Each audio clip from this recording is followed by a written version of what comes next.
안녕하세요. 2023년 세무사 1차 재무회계 기출해설 하도록 할게요. 먼저 전반적인 총평을 드리자면은 역시나 전 범위에 걸쳐 고르게 나왔다라는 게 특징이고요. 우리가 생각했던 범위를 벗어난 이 어이없는 문제들 이런 거는 하나도 출제되지는 않았어요. 다만 보통은 한 5개에서 10개 정도는 쉬운 문제를 깔아주는 경우들이 많은데 이번 문제는 깔아주는 문제가 거의 없었다라는 게 특징이에요. 그래서 특별히 어려운 문제가 있는 건 아닌데 깔아주는 문제가 거의 없는 관계로 체감 난이도는 상당히 저는 높았을 거라고 봐요. 그리고 원가회계가 그나마 평이하게 나왔다고는 하는데 재무회계에서 시간을 너무 많이 잡아먹으면은 원가회계도 공략이 안 돼가지고 재무회계에서 적당히 시간 쓰면서 원가회계 공략할 수 있는 시간을 적절하게 안 분한 사람이 좋은 결과가 있지 않았을까 생각이 들어요. 그리고 또 특징이 뭐냐면은 연결 재무제표 계산 문제가 세무사 시험에서 최근 20년간 한 번도 안 나오다가 이제 나왔거든요. 올해 시험에. 회계사 1차 시험이랑 비슷한 난이도로 나왔는데 아마도 이것은 2차 시험에서도 충분히 연결 재무제표 낼 수 있으니까 2차 때 방심하지 말아라. 이런 경고의 메시지가 아닌가라는 생각이 들어요. 일단 총평은 이 정도 하도록 하고요. 그 문제 하나하나 풀어볼게요. 주 세무는 엑셀연초 10만 원을 지급하고 토지를 취득했다. 등등등 자료들이 나와 있는데 토지의 역사적 원가, 공정가치, 현행 원가를 금액이 큰 순서대로 옳게 나열한 거 물어봤네. 역사적 원가 뭐예요? 처음에 얼마 주고 샀는가 거기에 플러스 내가 취득 시 부담한 거래 원가 같은 거 싹 다 포함해야 되는 거잖아요. 그래서 토지의 역사적 원가는요. 먼저 처음에 이거를 10만 원에 취득했고요. 그 다음에 2만 원이 추가로 발생했거든요. 거래원가 포함 12만 원이 토지의 역사적 원가구나 라고 알 수 있고 그 다음에 공정가치는 뭐예요? 공정가치는 지금 팔면 얼마 받는가 이거 말하는 거잖아요. 자료를 보니까 여기 있네. 엑셀연말 현재 시장참여사의 정상거래에서 토지를 매도할 경우 거래원가 2만 원을 차감하고 9만 8천 원을 수취할 수 있다. 여기 공정가치는 9만 8천 원 하면 되나요? 아니라 이건 거래원가까지 차감한 순공정가치잖아요. 11만 8천 원에서 2만 원을 차감한 9만 8천 원이 순공정가치고 공정가치 물어봤으니까 11만 8천 원이라고 해야 되는 거예요. 만약에 순공정가치 물어봤으면 9만 8천 원이 맞는 거고 그 다음에 자산의 현행원가는요. 지금 당장 또 사면 얼마인가? 그래서 지금 구입 가격에 플러스 지금 사면 발생할 거래원가 포함해야 되잖아요. 그게 얼마냐면은 만약에 지금 또 사면 11만 원인데 그 다음에 추가로 거래원가 5천 원을 부담해야 된대요. 그럼 11만 5천 원이네. 순서는 역사적 원가, 공정가치, 현행원가 순서네요. 그래서 정답은 요거는 2번이었어요. 그 다음에 문제 2번 풀어볼게요. 주 세무는 영업부에서 사용할 차량 운반구를 취득하였다. 자산의 총 장부 금액에서 감가상각 누계액을 제거하는 방법으로 재평가 회계 처리한다. 여기 누계액 제거법이다 라는 소리가 돼 있는데 문제에서 단기순이익 물어봤잖아요. 이런 거 고려할 필요 있다 없다? 없다. 그냥 다 쌩까고 순액으로만 분석해도 상관은 없다. 그리고 이것 말고 중요한 변수 뭐예요? 재평가 잉여금을 자산을 사용함에 따라 이익경으로 대체하느냐 안 하느냐 이게 중요하죠. 중요한 자료는 여기 있네요. 단 재평가 잉여금은 이익여금으로 대체하지 아니하며 이게 필요한 자료예요. 그 다음에 공정가치랑 회수 가능이 다 나와 있잖아요. 이번 문제는 재평가하는 것뿐만 아니라 손상차손까지도 고려를 해야 되는구나. 그래서 이럴 때는 순서 제가 외우라고 했잖아요. 첫째 뭐예요? 감가상각을 먼저 하시고 둘째 공정가치 가지고 재평가를 하시고 셋째 회수 가능액이 낮아지면은 손상차손 인식하고 요거 순서대로 한번 해보도록 할게요. 먼저 엑셀연 초에 건물 차량 운반구 200만 원에 취득했고 근데 요 녀석은 3년에 잔존가치 20만 원의 정액법이니까 감가상각 계산금액 180만 원에 3년의 정액법이니까 60만 원 감가상각 해주시고 첫째 감가상각 이렇게 해서 140만 원 되었고 이제는 재평가 할게요. 공정가치가 엑셀연 말에 160만 원 처음 재평가에서 올라갔으니까 20만 원을 기타 포괄손익 잡아주시고요. 그 다음에 요 위에다가는 재평가 잉여금이라는 기타 포괄 손익 누계액이 첫 해말 기타 포괄 손익으로 인하여 20만 원 증가했다. 이렇게 쓰고요. 그 다음에 감가상각을 해볼게요.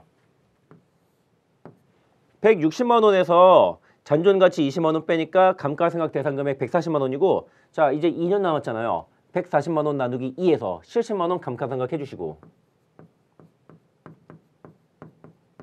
장부금액 90만 원 되었네. 그리고 감가상각하면서 이것도 같이 고려해요. 재평가 잉여금을 이익금을 대체하는 거. 이번 문제는 하지 말라라고 했고, 그 다음에 90만 원에서 공정가치로 재평가해 볼게요. X2년 말 공정가치가 50만 원이에요. 근데 지금 재평가 잉여금 잔액이 20만 원 남아있잖아요. 그러면 전체로 재평가로 인한 손실 중에 20만 원은 이렇게 기타 포괄 손실로 내려오시고,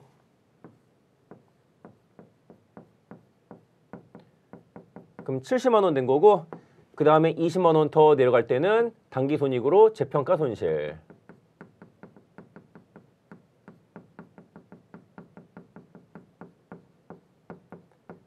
만약에 여기서 회수 가능액이 50만 원보다 크면은 손상차손은 없음 하고 끝내면 되는 건데, 회수 가능액이 30만 원까지 빠지네. 그 다음에 20만 원은 추가로 당기손실로 손상차손 잡아주시면 돼요. 네, 이렇게 분석 끝났고, 문제에서 물어보는 것은 2000X2년 당기순이익에 미친 영향이잖아요. 뭐예요? 감가상각비, 재평가 손실, 손상차손, 요거 세 개 합계하면 되겠네. 그래서 X2년 당기순이익은 세 개 합해서 110만 원 감소해가지고 정답은 4번이었어요. 그 다음에 이어서 문제 3번을 볼게요. 주 세무는 X년초 주 한국이 동일자로 발행한 사채를 94만 9,240원에 취득하고 상각후 원가 측정 금융자산으로 분류했다. A씨네. 유효이자율 연 12%고 취득 당시 손상은 없었대요. 취득 당시부터 손상이 있는 금융자산은 정크본드 이런 식으로 부르잖아요. 근데 그런 건 시험에 안 나오니까 이거는 큰 의미를 부여할 필요는 없고요. 그 다음에 X년 말에 이자까지는 제대로 수취했대요. 까지 정리를 해볼게요. 먼저 939, 240에서 시작 A씨 금융자산이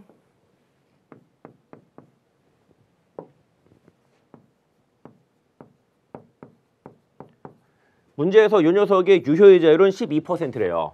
그럼 요 녀석 1년 동안에 유효이자율 12%만큼 증가할 거예요. 뭐 맘만 먹으면 유효절법에 의한 이자 수익 구할 수 있는데 안 구해도 될 것 같으니까 그냥 넘어갈게요.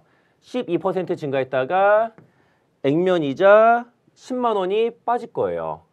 그럼 여기서 장부 금액이 939, 240 곱하기 1.12 빼기 10만 원 하니까 951, 949.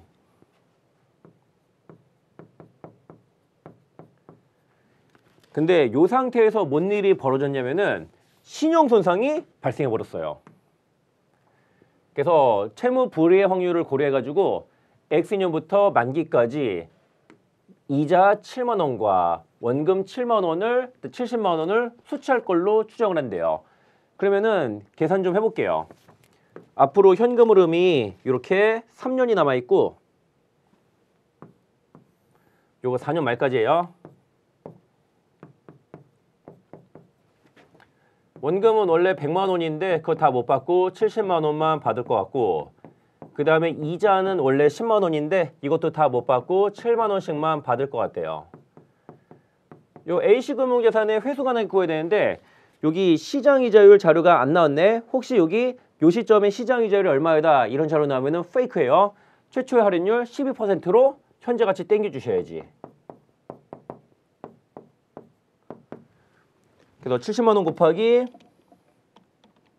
0.7118 7만 원 곱하기 2.4018 해주시면은 666, 386 나오네.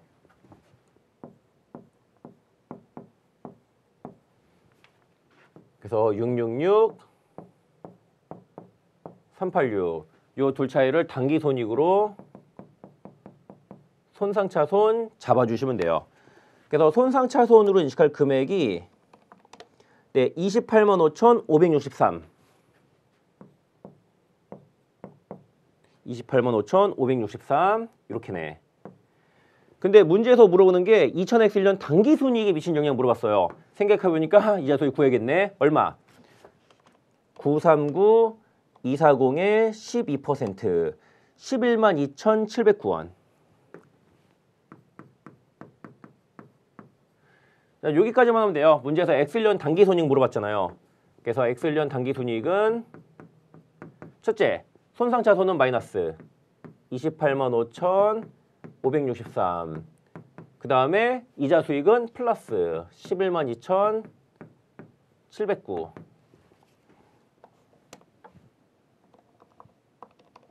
이렇게 해서 17만 2,854 감소 나오네. 이렇게 해서 정답은 3번이었어요. 그 다음에 이어서 문제 4번 볼게요. 주 세무는 X1년 초 정부 보조금 50만 원 수취하여 기계설비를 취득했다. 근데 기계설비 200만 원에 5년 잔존 가치 없이 정액법이에요. 어이쿠, X1년 초에 뭔 일이 벌어졌는데 이건 좀 이따 생각하고 우리 X1년 말까지 좀 그려놓고 봐요.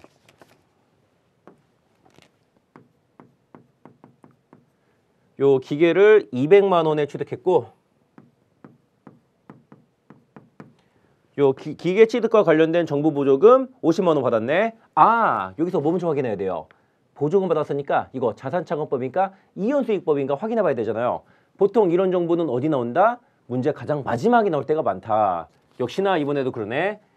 단 정부 보조금은 자산에서 차감을 하는 방법으로 회계 처리한다 라고 했네요.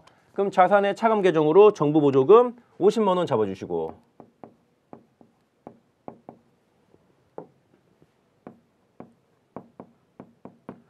첫해 기계장치부터 감가 생각해 볼게요. 5년의 잔존 가치 없이 정액법이니까 40만 원.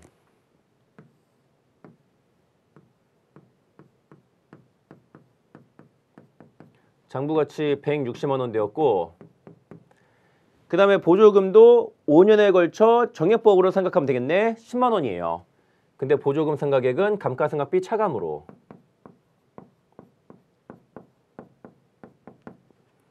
(40만 원). 그 다음에 X년 초에 뭔 일이 있었냐면은 자산의 인식요건을 충족하는 100만 원의 지출을 하였으며 이거 후속원가 중에서도 자본적 지출이네. 260만 원까지 올려주시고 그 다음에 여기서 감가상각을 해볼게요.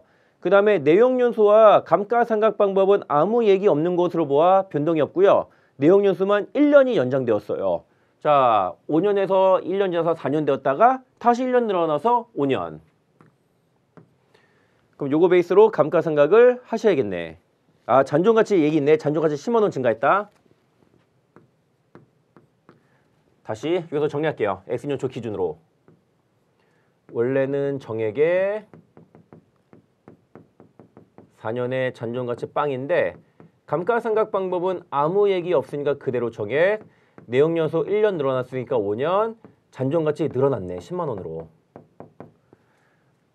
요걸 베이스로 감가상각 해주시면 돼요. 260만 원 빼기 10만 원 하니까 X2년 감가상각 대상 금액은 250만 원에 정액이 5년이니까 50만 원 나오네요.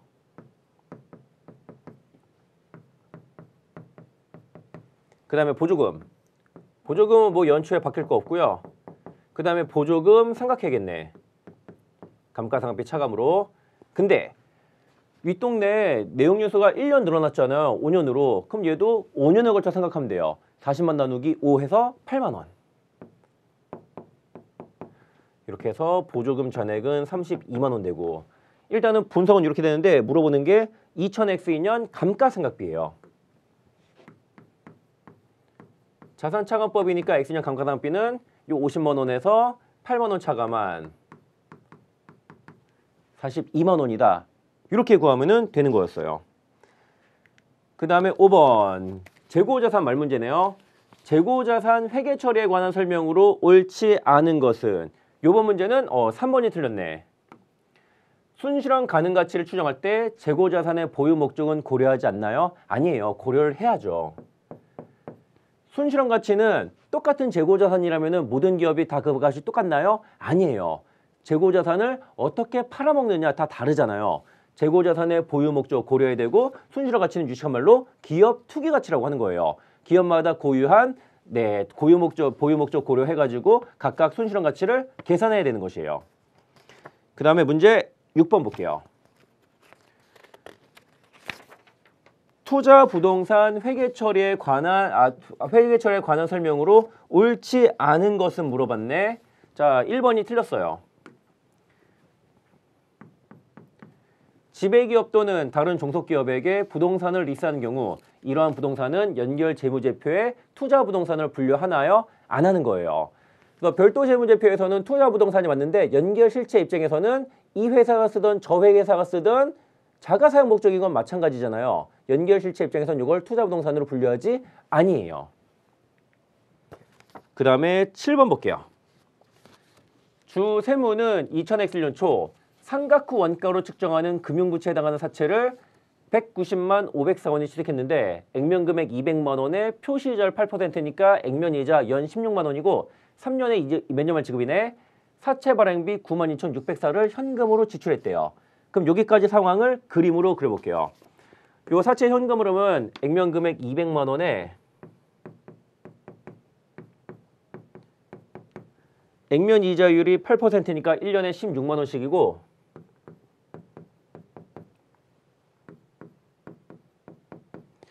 그 다음에 시장 이자율이 10%다라고 나왔네. 그리고 문제에서 요거 발행가액이 190만 504원이다라고 나왔어요. 요거 미래 현금 흐름을 10%로 할인하면은 딱 그 금액이 나올 거예요.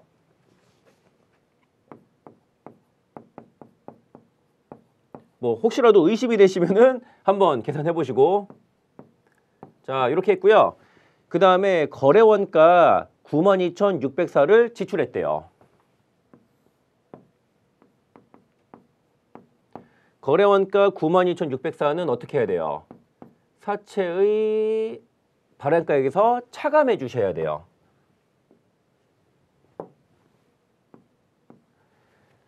그래서 거래원가까지 고려해가지고 사채의 발행가액을 계산을 해보자면 180만 7,090원 이렇게 나오네.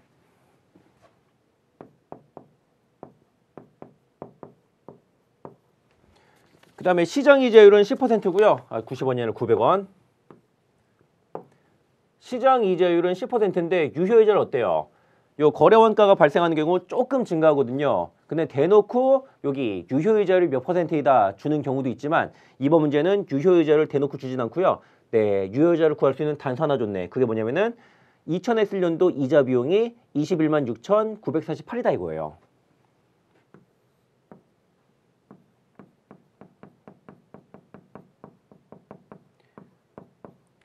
(21만 6,948) 요거 보고 유효이자율을 추정할 수가 있을 거예요. 얼마예요? 1807900분의 21만 6,948 이러면 되는 거거든요. 네, 정확하게 12% 나와요. 그래서 이걸 보고 유효이자율은 12%구나. 그래서 여기서 12% 증가했다가 16만 원 빠져가지고 X연말 장부금액은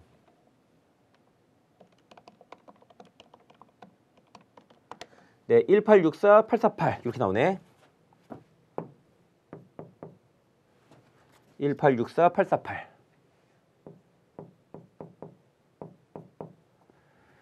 네, 그 다음에 어떤 일이 벌어졌냐면은 X년 말에 경과이자 포함 200만 원의 조기 상환했대요.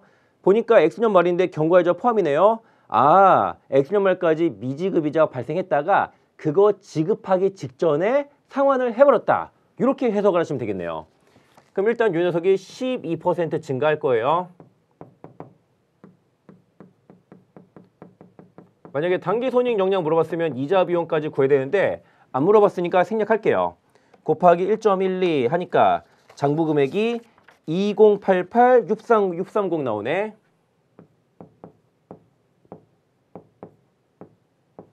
참고로 요거는 순수한 사채 장부 금액이 아니에요. 경과이자 16만 원 포함한 장부 금액이에요. 근데 문제에서 경과이자 포함 200만 원의 전부 상환했다라고 했거든요. 둘 다 경과이자 제외한 금액으로 하든 둘 다 경과이자 포함된 금액으로 하든 맞춰주기만 하면 되는 거예요. 근데 저는 둘 다 경과이자 포함을 하는 거 좋아하잖아요. 88,630원 싸게 상환했네. 따라서 이거는 사채 상환이익 88,630원 이렇게 하면 되겠네요. 그래서 정답은 3번이에요. 그리고 만약에 사채 상환 손익만 물어본 게 아니라 단기 손익 역량 물어봤으면은 X2년 단기 손익 역량 물어봤으면은 상환 손익뿐만 아니라 이자 비용까지 고려해서 단기 손익 역량 답해 주시면 되는 걸 거예요. 그 다음에 이어서 문제 8번 볼게요. 소매제고법이네. 유통업을 영위하고 있는 주세무는 저가 기준으로 가중평균 소매빼기 제고법을 적용하고 있다. 저가 기준의 평균법이에요. 그래서 보통은 매출원가 잘 물어봤는데 그게 아니라 매출 총이익 물어봤네. 매출 총이익은 매출 구하고 빼기 매출원가 이렇게.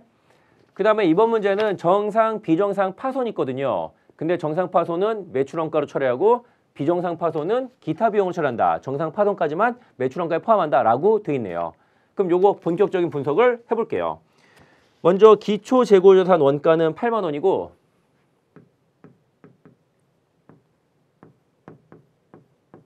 그 다음에 요 매입에는 총 매입 넣으면 되나? 아니라 순매입 넣어야죠. 총 매입 80만 6천 원에 매입 할인 5만 원가니까 순매입 75만 6천 원. 그 다음에 판매된 재고자산의 원가 얼마 있을 거고요. 그 다음에 정상 파손으로 소멸한 재고자산 원가, 비정상 파손으로 소멸한 재고자산의 원가, 나머지가 기말이에요. 먼저 비정상 파손의 원가는 10,000원이라고 돼 있고 그리고 원래 정상 파손의 원가도 얼마 나오는 게 보통이거든요. 근데 얘는 빈칸으로 돼 있네. 어쩔 수 없어요. 이럴 때는 정상 파손된 재고자산 원가는 빵원이다 라고 가정하고 풀 수밖에 없는 거예요. 일단 이렇게 했고요. 그 다음에 매가 기준 봐요. 기초 재고자산 매가 10만 원.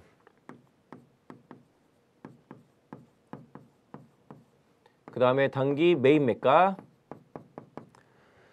먼저 총 매입액 100만 원이고요. 요거는 뭐 조정할 거 없네. 100만 원.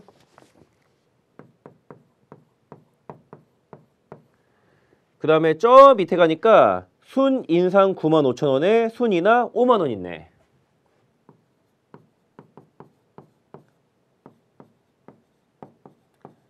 그 다음에 넘어가서 여기 매출. 매출이든 매입이든 계산 문제 풀 때 무조건 뭐 넣어야 돼요? 순매입, 순매출 넣어야 돼요. 얘도 총 매출액이 105만 원인데 매출 환입이 2만 4천 원 있잖아요. 순매출 얼마? 102만 6천 원이네. 순매출 102만 6천 원 넣어주시고. 그 다음에 종업원 할인은 없고요. 정상파손, 비정상파손, 매가 원가 각각 5만 원, 15,000원이에요.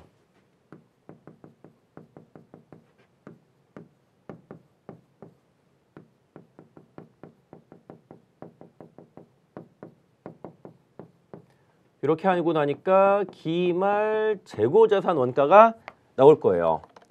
10만 원 더하기 100만 원 더하기 9만 5천 원 빼기 5만 원 빼기 102만 6천 원 빼기 5만 원 빼기 15,000원 하니까 5만 4천 원이요.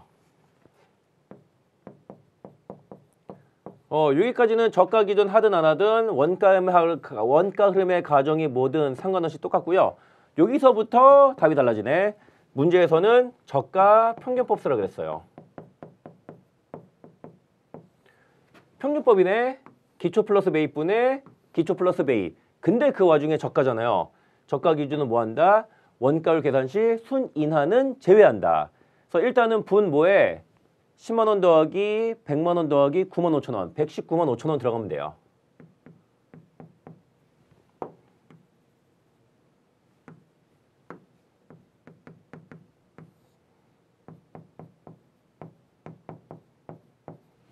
그 다음에 분자는 75만 6천 원 더하기 8만 원에서 8만 3,600원 들어가고 근데 여기다 추가로 고려될 게 비정상 있잖아요. 얘는 제거하는 작업해야지. 15,000원, 10,000원을 각각 분모, 분자에서 제거해 주세요. 요 정도로 하면 원가를 구하는 것 중에서 가장 어려운 수준이에요. 그럼 82만 6천원을 118만 원으로 나눠주시면 정확하게 70% 나와요.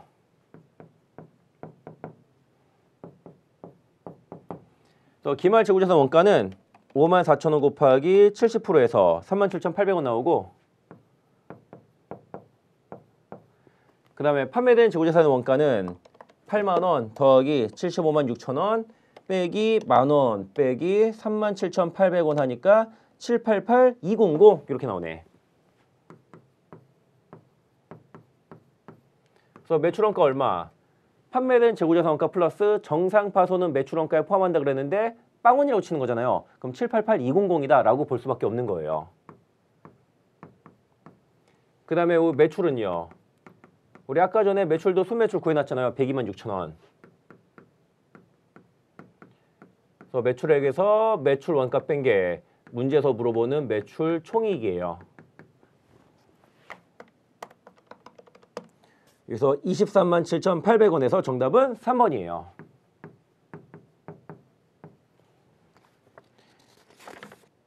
그 다음에 이어서 문제 9번을 볼게요.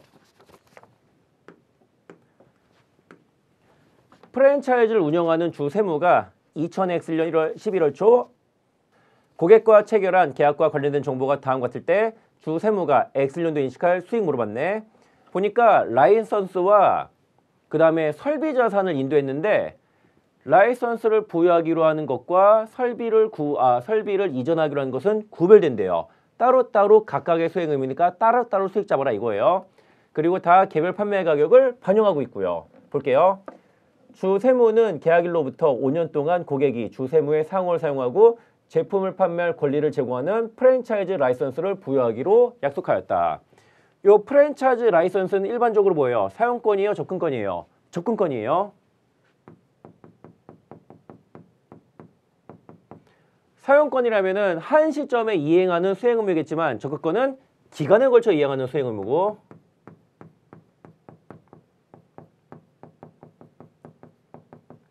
근데 기간에 걸쳐 이행하는 수행 의무이지만 매출액의 몇 퍼센트 이런 식으로 계약 맺는다면은 접근권인지 사용권인지 관계없이 매출액의 퍼센트만큼 수익 잡는 거예요. 지금이 이래요. 접근권이지만 매출원가의 3% 싹 다 변동 대가를 태웠네. 그 다음에 장비를 제공하기로 했고요. 요거는 얼마예요? 150만 원이에요. 그래서 요거랑 관련된 수익 금액을 계산해 볼게요. 먼저 설비자산 인도. 요거는 거래 가격이 150만 원인데 이미 수행 의무 이행했잖아요. 그럼 150만 원 수익 잡는 거고요. 그 다음에 프랜차이즈 라이선스 볼게요. 요거는 접근권이지만 매출액의 3% 태웠으니까 매출액의 3%만큼 수익 잡아주시면 돼요. 얼마예요? 11월, 12월 합계 매출이 1,500만 원이고요. 이 중에서 3% 받기로 했거든요. 저 1,500만 원에 3% 하니까 45만 원. 더 문제에서는 전체 수익 물어봤으니까 이거 두 개 더한 195만 원이다 해주시면 되는 거였어요. 그래서 정답은 5번. 그 다음에 문제 10번이요.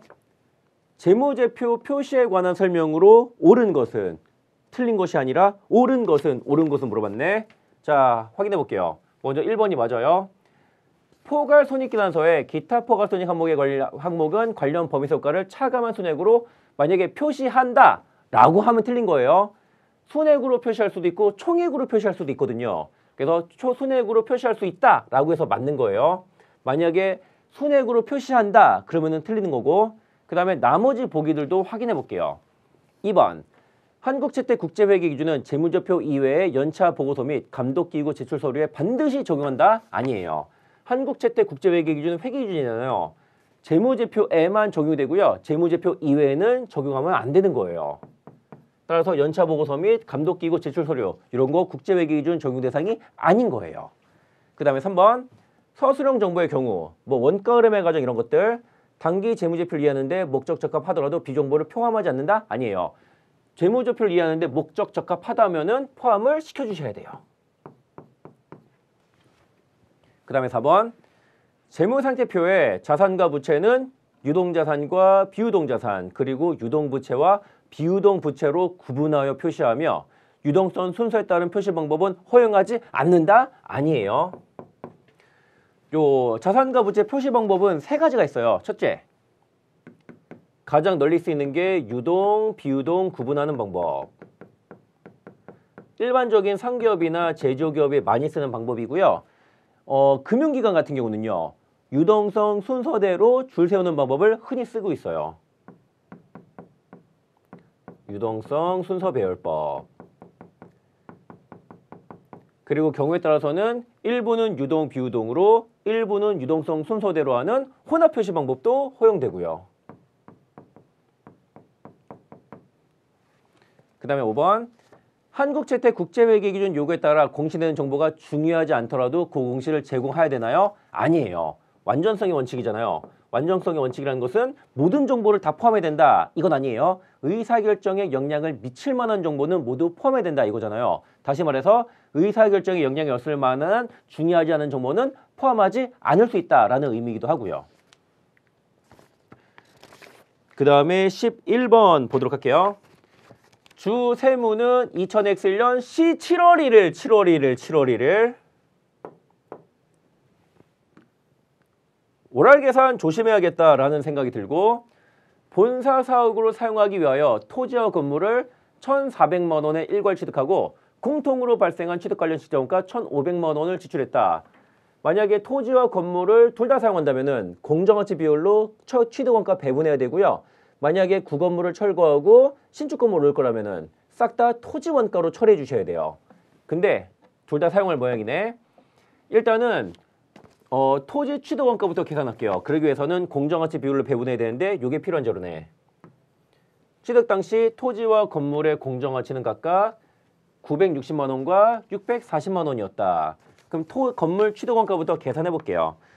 일단은 일괄 구입비가 직접 원가 포함 1,500만 원이고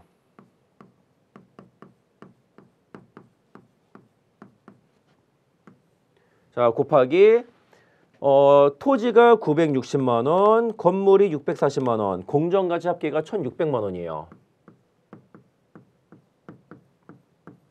근데 이 중 건물이 640만 원이고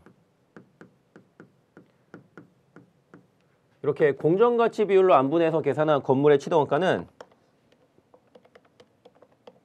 네, 600만 원이에요.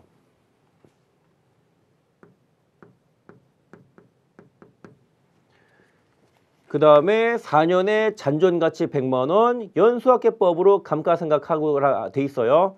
2000X2년 감가상각비 물어봤어요. 그럼 일단은 X년 7월 1일 600만 원에서 시작해가지고 12개월 단위로 끊어서 일단 먼저 계산을 해볼게요. 먼저 맨 처음 12개월간의 감가상각비 이거 얼마 어떻게 구하면 되나요? 자 600만 원에서 잔존가치 100만 원 빼니까 감가상각 대상 금액은 500만 원이고 4년의 연수학계법이에요. 1, 2, 3, 4 다 더하면 10이네요. 그래서 첫 해는 10분의 4 이렇게 해서 200만 원 나오고 여기 400만 원 되었고 그 다음 12개월간은요. 500만 원 곱하기 10분의 3 해주시면 돼요. 요게 150만 원 되겠네.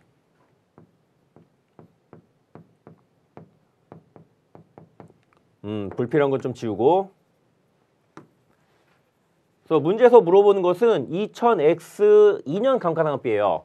대략 X2년 초는 여기쯤 있고 X2년 말은 대충 여기쯤 있고 X2년 감가상각비는 요거 합계 말하는 거잖아요. 그래서 X2년 감가상각비 계산을 해보자면 먼저 200만 원 맨 처음 12개월 동안의 감가상각비는 첫 해 6개월이 걸려 있잖아요. 요거의 12분의 6. 그 다음 12개월 동안의 감가상각비는 150만 원인데 그거는 X년에 반년 걸려 있잖아요. 얘도 12분의 6. 이렇게 하고 나니까 2000X년 감가상각비는 175만 원이다 나오네요. 이렇게 해서 정답은 4번이었어요. 그 다음에 이어서 문제 12번 볼게요. 주 세무는 X년 초 상각 후 원가로 측정하는 금융부채에 해당한 사채를 95만 252에 발행하였다. 근데 X년 초 뭔가 조건 변경을 했네. 조건 변경 직전 기준으로 한번 파악을 해볼게요. 먼저 현재 현금 흐름. 요 사채는 X3년 말까지인데 액면 금액 100만 원에 표시이자율이 8%예요.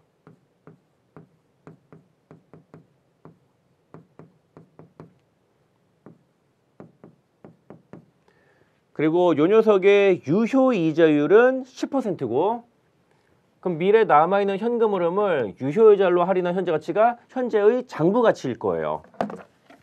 그럼 계산 좀 해볼게요. 요거는 100만 원 곱하기 0.8265 그 다음에 8만 원 곱하기 1.7833 하니까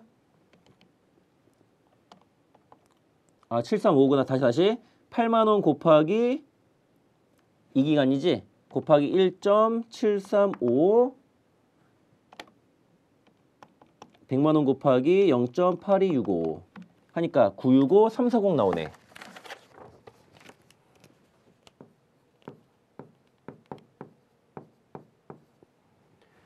그 다음에 새로운 현금 흐름은요. 만기를 표시이자는 5%로 만기는 5년 말로 변경하는 것으로 합의했대요. 만기는 2년 연장해서 이렇게 원금 탕감은 없고 액면 이자율은 5%로 해주겠대요. 일단은 실질적 조건 변경이 맞냐 아니냐 따져야 되잖아요. 그럼 바뀐 현금 흐름을 똑같은 이자율 10%로 할인한 현재 가치랑 비교해 보시면 돼요. 그래서 미래 현금 흐름을 10%로 할인한 현재 가치 계산을 해보자면은 100만 원 곱하기 0.683 그 다음에 5만 원 곱하기 3.1699 841495 나오네.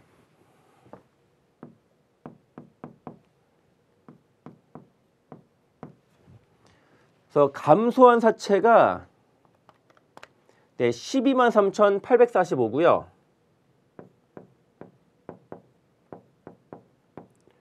원래 장부 금액이 965 340이고 딱 봐도 10% 넘어가네.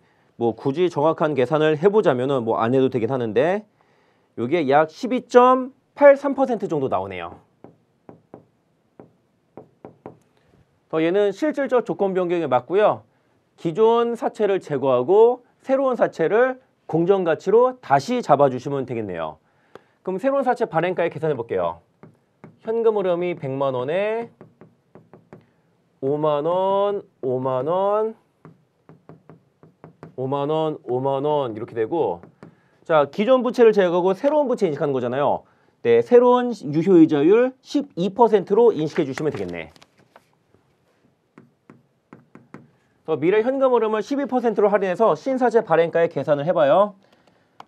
100만 원 곱하기 0.635 그 다음에 5만 원 곱하기 3.0374 하니까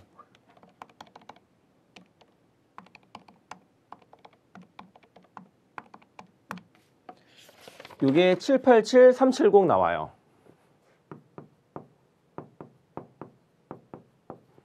그러면은 이해를 돕기 위해 X2년 초 회계 처리를 보여드릴게요.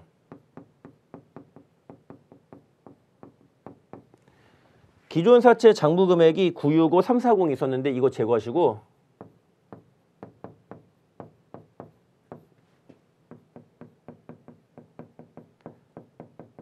실질적 조건 변경이니까 새로운 사채를 공정가치 787370으로 최초 인식할게요. 요만큼 조건 변경 이익 나와요. 요게 177,970원.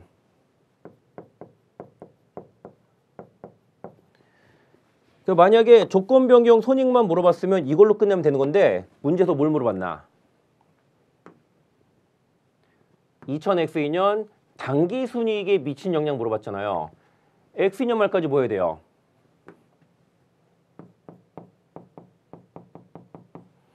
요 새로운 사채에서 유효절법에 의한 이자 비용 잡아야 되잖아요. 나머지 회계 처리는 생략. 요 이자 비용까지 계산해봐요. 이거 얼마? 787370에 12% 해야 되잖아요. 요게 94,484.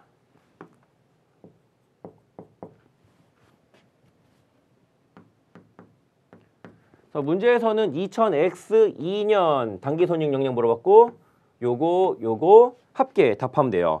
177,970원 빼기 94,484 해서 X2년 당기순이익 영향은 83,486 이렇게요. 그래서 단수 차이 고려해가지고 5번 해주시면 돼요. 그 다음에 13번부터는 다음 시간에 이어서 풀어보도록 할게요. 이어서 문제 13번 볼게요. 네, 희석주당이익 물어보는 문제네. 그러면 일단은 기본 주당이익부터 계산을 해야 될 것 같아요. 먼저 기초 유통 보통주는 만주고요. 그 다음에 잠재적 보통주가 두 개나 있어요. 전환 우선주와 신주수권. 근데 신주수권은 실제로 행사된 게 하나도 없고요. 전환 우선주만 2,000주가 보통주로 전환이 되었네. 근데 조심할 게 전환 우선주가 5,000주가 있고요. 근데 요 녀석은 우선주 5주당 보통주 1주로 전환이 가능해요. 그 다음에 7월 1일 우선주 2,000주가 보통주로 전환되었거든요. 우선주 2,000주가 보통주 몇 주로? 400주로 전환된 거예요. 5대1이니까. 그 다음에 등등등 나와 있네요. 그러면은 가중평균 유통 보통 주식수 먼저 계산을 해볼게요. 먼저 기초 주식수는 만주고요.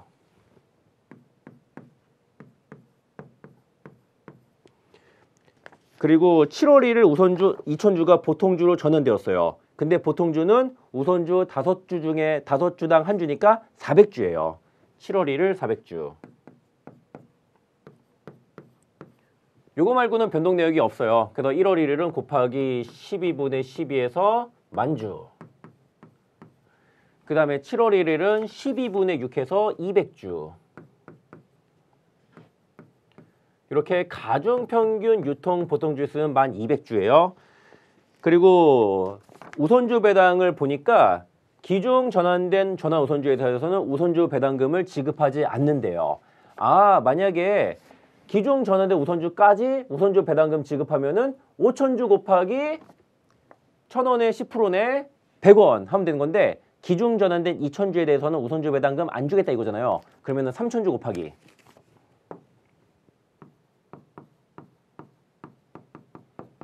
곱하기 주당 배당금 100원에서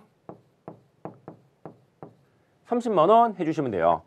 전체 당기순이익이 993600이고요. 여기서 우선주 배당 30만 원 빼니까 693600 나오네. 그 다음에 기본주당이익은 693,600원을 나누기 얼마? 방금 구한 가중평균 유통 보통주식수 1200주 해주시면 돼요.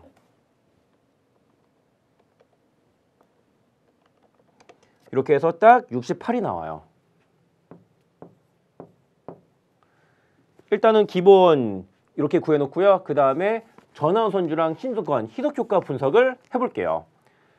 먼저 전환우선주는요. 높이 얼마? 총 우선주가 5,000주인데 그 우선주 5주당 보통주 1주잖아요. 보통주 1,000주로 전환 가능해요. 또 보통주 기준으로 1,000주 해주시고 그 다음에 7월 1일 우선주 2,000주가 보통주 400주로 전환됐잖아요. 이렇게 발라내면 되겠네.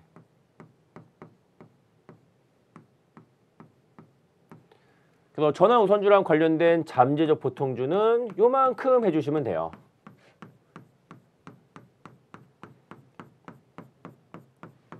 그래서 요 B급식 넓이는 얼마? 자, 1000에서 200 빼면 되잖아요. 800이네.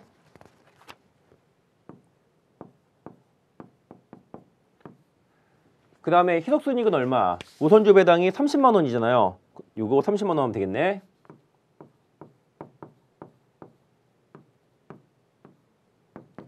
그래서 30만 나누기 800 하니까 희석효과가 주당 375.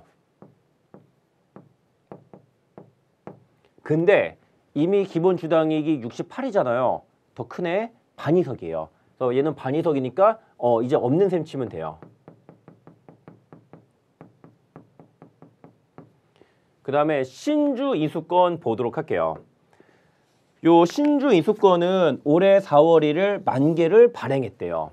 올해 4월 1일 처음 발행했으니까 여기 칸막이 하나 해주시고요. 그리고 실제로 행사된 건 하나도 없거든요. 이렇게 빗금을 쳐주시면 되겠네. 그리고 요 신주 이수권은 만개고요. 그래서 이 B급식 넓이는 만 곱하기 12분의 9 해가지고 7,500 이렇게 나오네.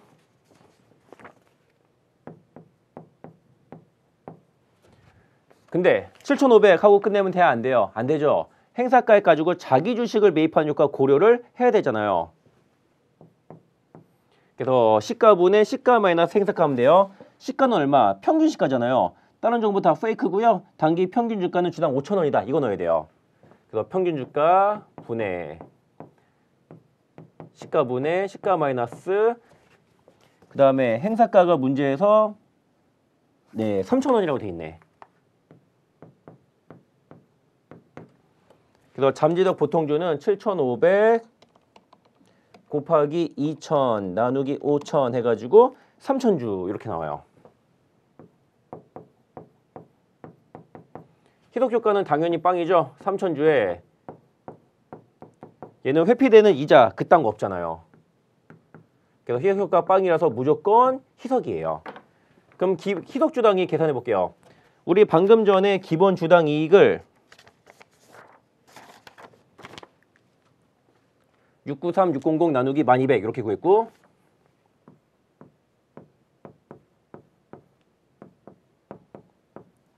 얘는 반희석이니까 없는 셈 치고요. 그 다음에 분모에만 3,000 이렇게 해주시면 돼요. 또 693, 600 나누기 13,200 하니까 52.54 나오네. 반올림해서 53 이렇게 해서 정답은 2번 해주시면 돼요.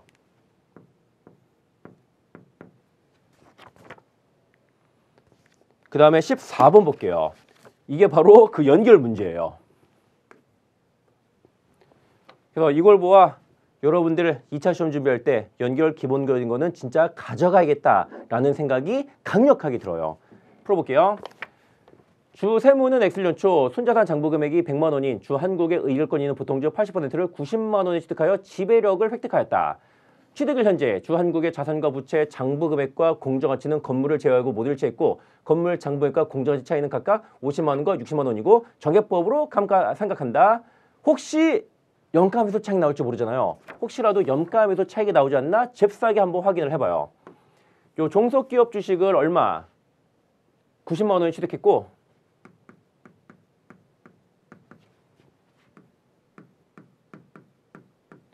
순자산 공정가치 비례적 지분이랑 비교 한번 해봐요.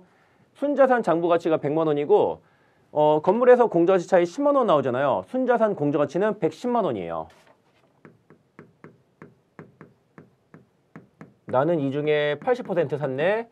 순자산 공정가치 비례적 지분은 88만 원이어서 2만 원 더 비싸게 해주고 샀으니까 이것은 영업권이다.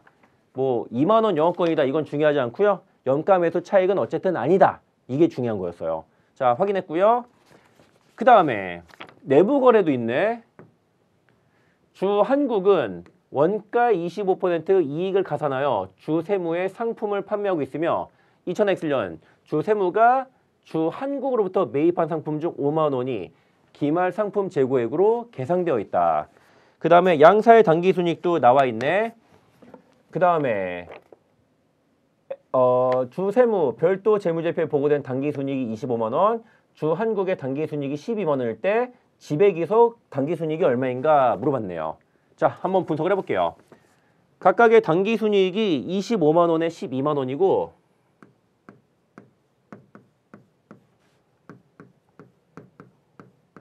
첫째, 건물 감가상각비 조정을 하셔야겠네. 얼마예요? 10만 원 차이 나는데 10년에 잔존가치 없이 정액법이잖아요. 1년에 만 원씩 조정이 되고 그 다음에 내부거래 제거할게요. 요것은 한국이 세무에게 상향 내부거래잖아요. 그럼 요거는 종속기업에서 조정을 하셔야 되는 거예요. 자, 보통은 자료가 이렇게 나오거든요. 내부거래로 인한 매출이 얼마 그 다음에 재고자산은요. 우리 이렇게 보통 조정했잖아요. 내부거래로 인한 매출총이익 곱하기 모판 비율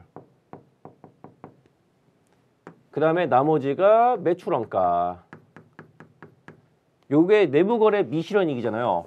보통은 요 자료를 주는데 이번에는 이 자료를 안 주고 약간 특이하게 자료 줬어요. 어떻게 줬냐면은 자, 주 한국은 원가의 25% 이익을 가산하여 주 세무에 상품을 판매하고 있대요. 주 세무는 이 중에서 5만 원을 벌고 있대요. 아, 이거는 주 한국으로부터 4만 원에 매입했다가 한국이 4만 원이 매입해서 주 세무에 5만 원에 판 거잖아요. 아, 요 차이 내부거래 미실현이익이 만 원이구나. 이렇게 특이하게 자료를 제시해 준 거예요. 그래서 이번 문제는 나머지는 모르겠는데 요건 알 수가 있는 거거든요. 따라서 여기는 만 원 한국 쪽에서 차감 조정해 주셔야 돼요. 그래서 연결 당기순이익은 세무에서 25만, 한국에서 10만, 합계 연결 당기순이익은 35만 원인데 이거 물어본 게 아니라 지배기속 물어봤잖아요. 얼마? 25만 원 플러스 10만 원에 지배지분율 80%에서 33만 원. 그리고 물어보진 않았지만 비지배 귀속 당기순이익은 10만 원에 비지배 지분율 20%에서 2만 원. 이렇게 아주 깔끔하게 적절한 난이도의 문제가 딱 나왔네요. 그래서 정답은 2번이었고 그 다음에 이어서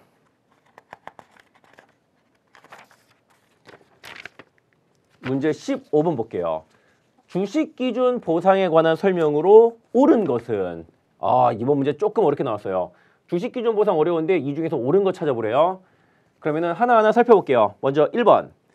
현금 결제형 주식기준 보상거래의 경우 제공받는 재화나 요율과 그 대가로 부담하는 부채의 공정가치를 측정하며 부채가 결제될 때까지 매 보고기한 말과 결제일에 부채 공정가치를 재측정하지 않는다. 자본이 그렇게 하는 거고 부채는 재측정을 하는 거잖아요. 끝부분이 틀렸네. 그 다음에 2번. 주식결제형 주식기준 보상거래로 가득된 지분 상품이 추후 상실되거나 주식 선택권이 행사되지 않는 경우 종업원에게서 받은 근무 용역에 대해 인식한 금액을 환입하여 당기손익으로 인식하나요? 아니에요. 지금 어떤 경우냐면은 가득이 되었다가 행사 안 한 거잖아요. 그럴 때는요. 주식 선택권을 적절하게 기타 자본 정도로 대체하면 돼요. 환입은 언제 하는 거예요?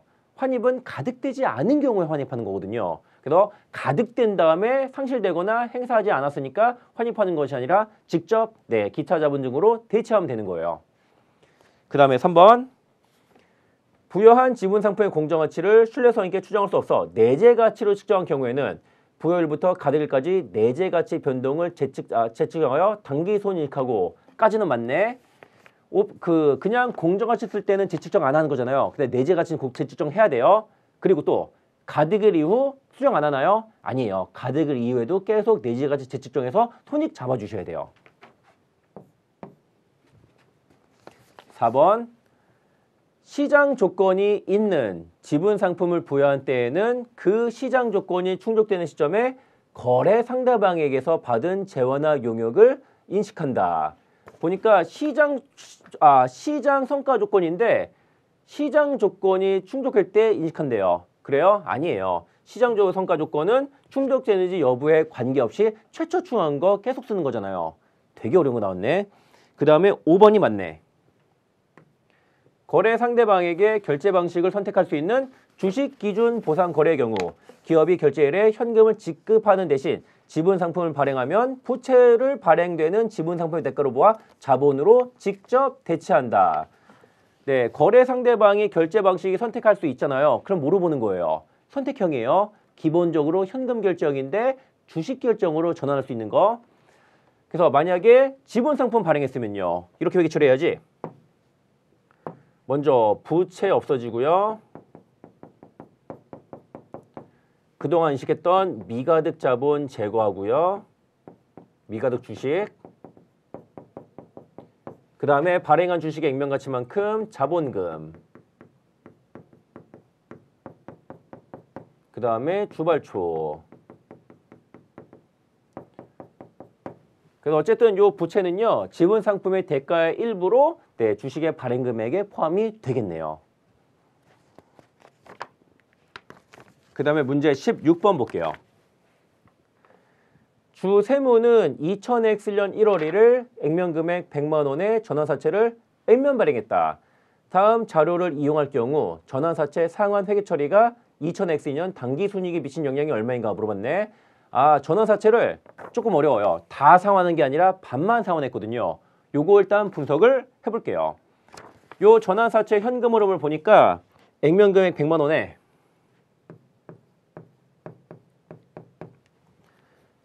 그 다음에 표시이자율이 5%, 5만 원씩.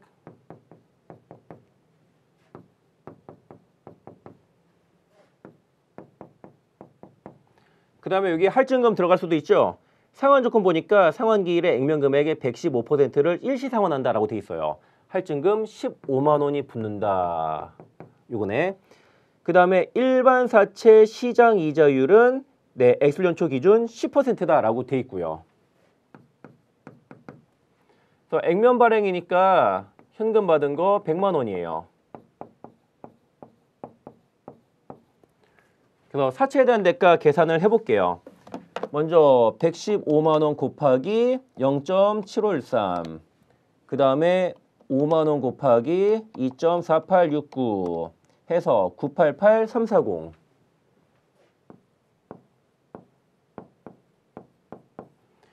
그리고 자본으로 인식하는 전환권 대가 이번 문제는 안 구해도 되는데 일단은 참고로 구해보자면 11,660원이요.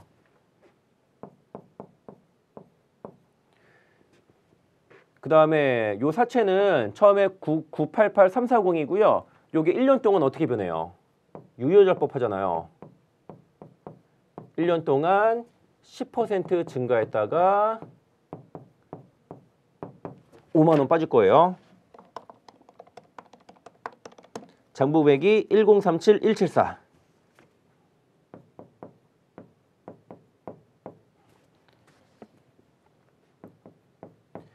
근데 전부 상환한 게 아니라 요때 절반만 50% 상환하니까 이 녀석 절반만 한번 분석을 해볼게요.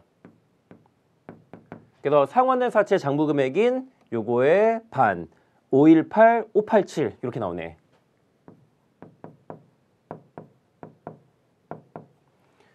그래서 자료를 보니까 X년 초에 절반을 공정가치 55만 원에 상환했대요.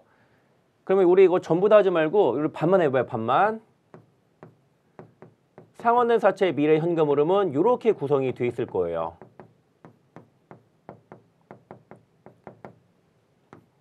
반만 떼가지고 분석을 할게요. 근데 전체 공정가치가 55만 원인데 요때 부채 요소의 공정가치와 자본 요소의 공정가치 둘로 나눠야 되잖아요. 부채 요소의 공정가치 어떻게 구하면 돼요? 요 미래 현금 흐름을 저 시점에 시장 이자율 12%로 할인하면 되는 거거든요.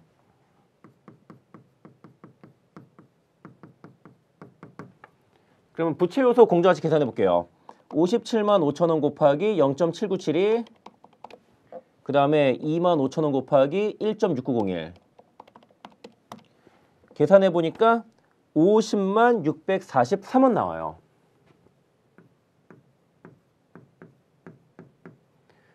뭐 안 구해도 되는데 자본 요소의 공정가치도 굳이 계산해 보니까 보자면은 57 이렇게 나오네.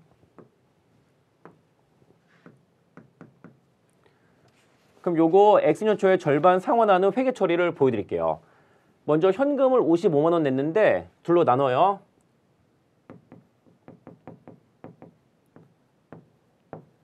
(50만 643은) 부채 요소의 상환 대가고요. 그 다음에 49,357은 자본 요소의 상환 대가예요. 근데 상환되는 사채의 정부 금액은 방금 구했네. 518587이라고. 순액으로 할게요.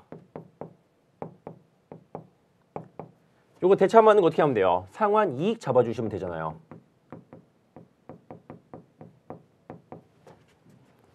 그래서 518587 빼기 50만 643 하니까 17,944.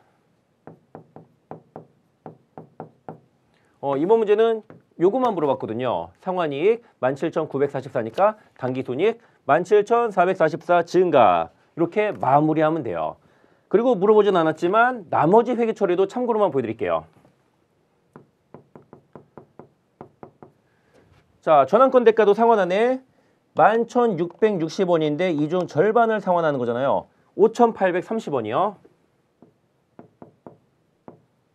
자, 나머지 대차 맞는 거 얼마? 요게 43,527. 얘는 당기 손익에 반영하나요? 아니라 자본 거래로 인한 손익이잖아요. 요거는 뭐 적절하게 기타 자본 정도 하면 되는 거니까 이거는 뭐 애시당초에 구할 필요도 없었고 여기만 구하고 끝내면은 되는 거였어요. 그 다음에 이어서 문제 17번 볼게요. 주 세무는 확정급여 제도를 채택하여 시행하고 있으며 관련 자료는 다음과 같다. 주 세무가 X년도 인식할 퇴직급여와 기타 포괄손익 물어봤네. 그럼 한번 증가 분석 해볼게요. 항상 기초 플러스 증가는 감소 플러스 기말이거든요. 자료를 보니 이번 문제는 X년이에요. X1년 말은 곧 X년 초고 사회적립자산이 30만 원에.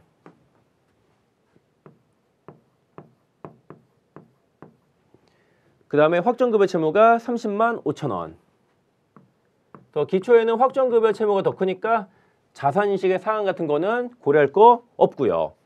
그 다음에 X년 초. 이번 문제의 핵심 이거예요. X년 초에, 말이 아니라 초에. 현금 18만 원을 사회적립자산에 출연하였다. 납입 18만 원.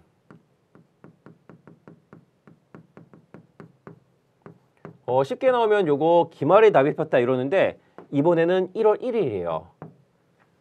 요거 놓치면 이거 틀리는 거예요. 일단 납입 18만 원 나왔고요.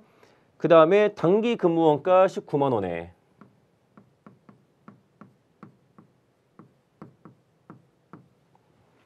그 다음에 X년 말 사회적립자산 15만 원이 퇴직 종업원에게 지급되었다. 지급 15만 원. 근데 이거는 기말이네. 얘도 기중이었으면은 이자 계산할 때 고려를 좀 해줘야 되고.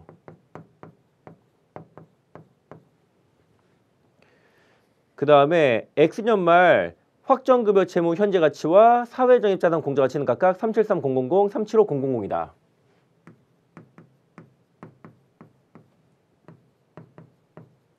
기말에는 사회적립자산이 더 크거든요. 그래서 자산인식의 상환효과 고려를 해야 되는데 먼저 고려하면 헛갈리니까 자산인식의 상환효과는 가장 마지막에 넣을게요.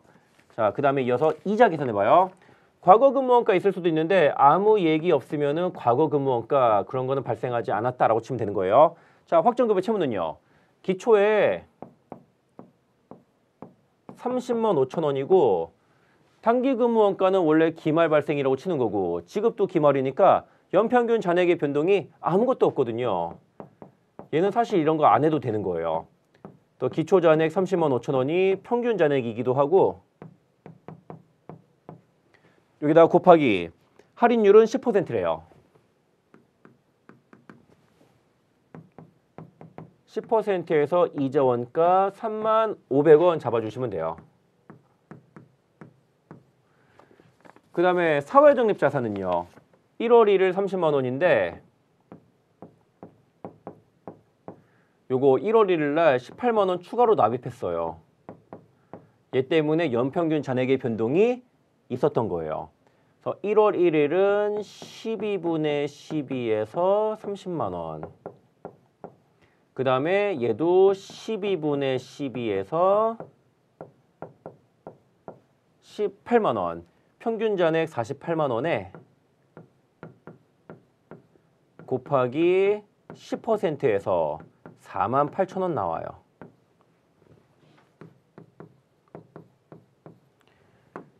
근데 요 라인이든 대차 안 맞거든요. 대차 안 맞는 거 뭐예요? 기타 포괄손익밖에 없죠.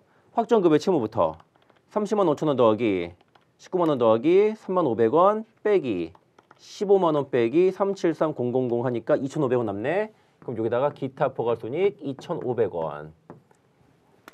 그 다음에 사회적립자산 30만 원 더하기 18만 원 더하기 48,000원 빼기 15만 원 빼기 37만 5천 원 하니까 3천 원 남네. 그럼 여기다가 기타 포괄손익 3천 원.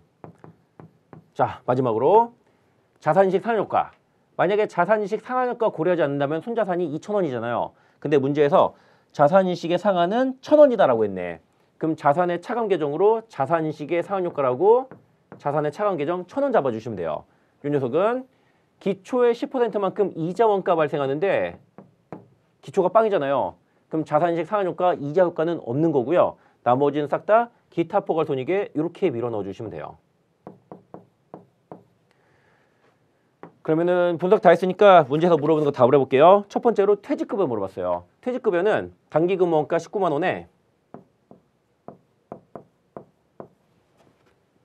순이자 원가 보니까 얼마 나오네. 근데 순이자는 퇴직급여에 포함해야 안 해요. 할 수도 있고 안 할 수도 있고 이건 문제에서 제시를 해야 돼요. 근데 아무리 봐도 이 제시가 없네. 예전에도 세무사 시험에서 이런 문제 나온 적이 있었거든요. 그래서 세무사 시험에서는 이렇게 치는 거예요. 이자 원가는 퇴직급여에 포함될 수도 있고 안 될 수도 있는데 아무 얘기 없으면 포함하는 거다. 예전에도 이런 식으로 아무 얘기 없이 포함하는 게 정답으로 가정에서 채점된 게 나온 적이 있었고 이번에도 마찬가지예요. 그래서 아무 얘기 없으면 이자 원가는 순이자 원가는 퇴직급여에 포함한다라고 해주시면 돼요. 그래서 더하기 35,500원 빼기 48,000원 여기까지. 그래서 퇴직급여는 19만 원 더하기 3,500원 빼기 48,000원에서 172,500원이요. 그 다음에 기타 포괄손익 영향 얼마예요? 확정급여 채무에서 플러스 2,500 사회적립자산에서 마이너스 3,000 그 다음에 자산이식 상환효과에서 마이너스 1,000 이렇게 해가지고 기타 포괄손익 영향은 1,500원 감소해요. 또 정답은 2번이겠네요. 그 다음에 18번 볼게요. 법인세 회계에 관한 설명으로 옳지 않은 것은 자 1번이 틀렸네요. 확인해 볼게요. 자산의 세무기준액은 자산의 장부금액이 회수될 때 기업에 유입될 과세 대상 경제적 효익의 세무상 가산될 금액을 말한다. 예전에 제가 처음 회계 배울 때 우리 학교에서 교수님이 이런 말 했어요. 자산은 미래의 비용이다. 자산은 미래의 비용이래요. 보세요. 요 전자칠판 대충 한 1,000만 원쯤 되는데 이거 내용연수가 5년이라고 쳐요. 1년에 얼마? 200만 원씩 감가상각비가 발생하잖아요. 1,000만 원의 지금 자산은 미래의 1,000만 원의 감가상각비라는 비용이에요. 요 계산기는 내 건데 3만 원 주고 샀어요. 한 3년 동안 쓸 거고 1년에 만 원씩 감가상각비라는 비용이 나오잖아요. 자산은 미래의 비용이에요. 그래서 자산의 장부금액은 미래 비용 처리되잖아요. 세무상 경제적 과세 대상에 가산되나요? 아니라 자산은 미래 비용이니까 차감된다라고 해야 되는 거예요.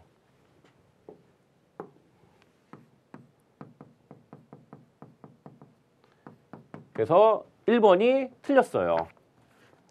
그 다음에 문제 19번 볼게요. 깔끔한 현금흐름표 문제 나왔네. 볼게요. 주세무의 X년도 현금 흐름표상 영업활동 순연금 유입 일명 영순이라고 하는 거네. 10만 원이래요. 그 다음에 당기순이익을 물어봤어요. 보통은 당기순이익 제시한 다음에 영순 물어보는데 얘는 역으로 영순 제시한 다음에 당기순이익 물어봤거든요. 근데 뭘 물어보든지 간에 문제 푸는 방법은 다르지 않아요. 그럼 일단은 분석을 해볼게요. 자, 간접법 할 때는 일단은 영업 창출 손익부터 계산해야 되잖아요. 요거 한번 계산을 해볼게요. 당기순이익이 얼마인지 모르니까 당기순이익은 일단은 빈칸으로 남겨두시고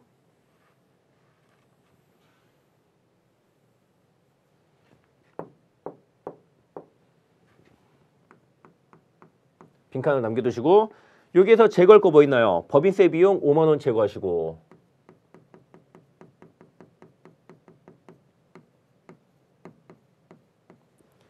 그 다음에 대손상업비는 제거해야 말아요. 아니죠. 대손상업비는 영창 관련 손익이 맞잖아요. 영창 중에서도 고객이잖아요. 제거 대상 아니고 감가상각비는 제거하셔야지. 왜? 투자 관련 손익이잖아요.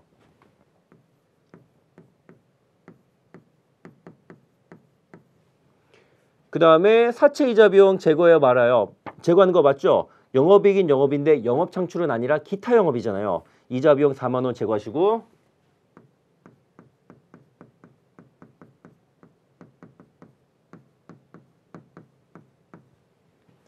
그 다음에 토지 처분이익이 3만 원 있네. 이거 제거해야 돼요? 말아야 돼요? 제거하셔야지. 왜? 투자활동 손익이니까 토지 처분이익 3만 원.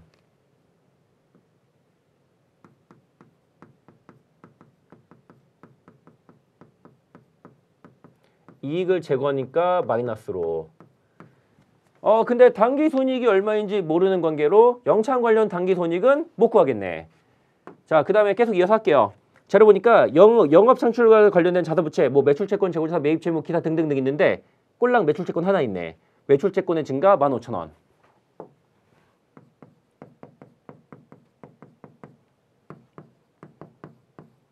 자, 영업 창출 관련 손익 얼마 했다라고 치고요. 매출채권 얼마 있고요. 그 다음에 나머지 왁구 안 맞는 게 현금이에요. 이게 바로 영업에서 창출된 현금이에요. 자, 그 다음에 이 법인세 납부액과 이자 지급액은 영업으로 분류하라고 그랬거든요. 근데 영업이 영업인데 영창 이외 영업이에요. 일단 걔네들이 얼마인지 계산을 해봐요. 먼저 사채 이자 비용이 4만 원인데 법인세 먼저 할게요. 법인세 비용 5만 원이고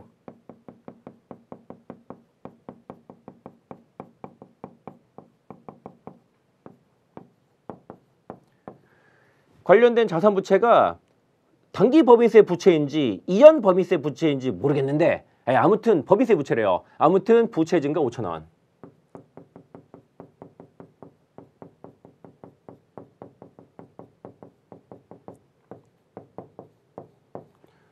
요거 말고는 없잖아요. 그래서 나머지는 현금.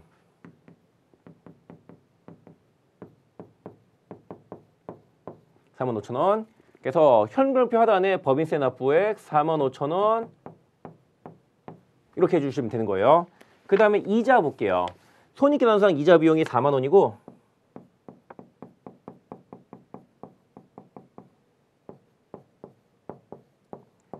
근데 요 안에는 사할차 상가액 10,000원이 포함되어 있대요.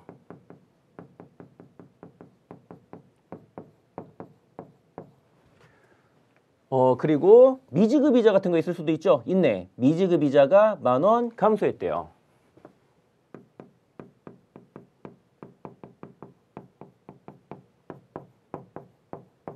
그 다음에 나머지 현금하면 돼요.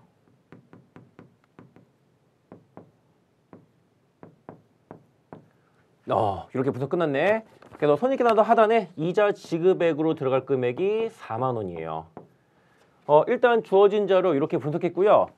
요거 가지고 당기순위까지 한번 치고 올라가 볼게요. 이번 문제에서는 영순 요게 10만 원이라고 그랬잖아요. 그럼 영창은 얼마? 18만 5천 원이겠네. 그럼 요게 18만 5천 원이고 그 다음에 영창 관련 당기손익이 얼마라는 거예요? 얘가 20만 원이란 거고 그 다음에 역으로 치고 올라가면 되겠네요. 자, 20만 원 더하기 3만 원 빼기 4만 원 빼기 2만 5천 원 빼기 5만 원 하니까 11만 5천 원 나와요. 이렇게 계산해 주시면 돼요. 자, 당기손익을 하시해서 영업 영순을 물어보든 영순으로 시작해서 역으로 당기손익을 물어보든 푸는 방법은 똑같아요. 단지 어디서부터 채워나갈까? 이게 좀 다를 뿐이고 어쨌든 정답은 2번이었어요.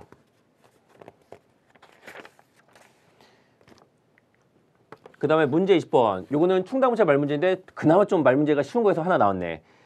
그래서 충당부채와 우발부채에 관한 설명으로 옳지 않은 것은 정답은 이거 4번이네. 당초에 다른 목적으로 인식된 충당부채를 그 목적이 아닌 다른 지체를 사용할 수 있나요? 없죠. 뻔한 거 나왔네. 자, 4번이 틀렸고요. 그 다음에 문제 21번 볼게요. 자, 법인세 회계랑 관련된 조금 난이도 있는 문제예요. 기타 포괄 손익과 자기 주식 처분이까지 나온 조금 난이도 있는 문제예요. 볼게요.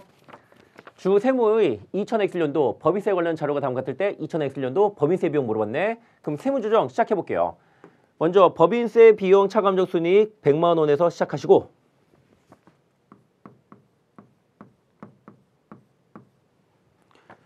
첫 번째로 조정할 게 자기 주식 처분이익이 2만 원이 있대요.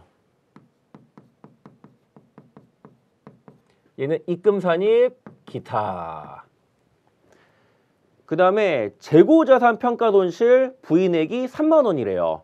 그럼 재고자산 평가손실 3만 원 손금 불산입 유보. 얘는 일척 차이니까 차기 이후에 이렇게 손금으로 추인될 것이고 그 다음에 접대비 한도 초과가 5만 원이에요. 접대비는 영구적 차이니까 이걸로 땡. 그 다음에 또 토지 재평가 모형했어요. 300만 원에 취득했는데 310만 원으로 재평가했대요. 처음 재평가에서 올라가니까 10만 원을 기타 포괄 손익을 잡았을 거예요. 그럼 재평가. 얘는 기타 포괄 이익이잖아요. 그래서 10만 원만큼 입금 불산입, 세무유보, 반대조정, 그 다음에 기타 포괄 손익이니까 기타로 2단 세무조정 이렇게 하셔야 되고 그래서 올해 과세소득 얼마? 100만 원에서 2만 원, 3만 원, 5만 원 더하니까 이거는 더했다 빼니까 뭐 안 해도 되고 110만 원.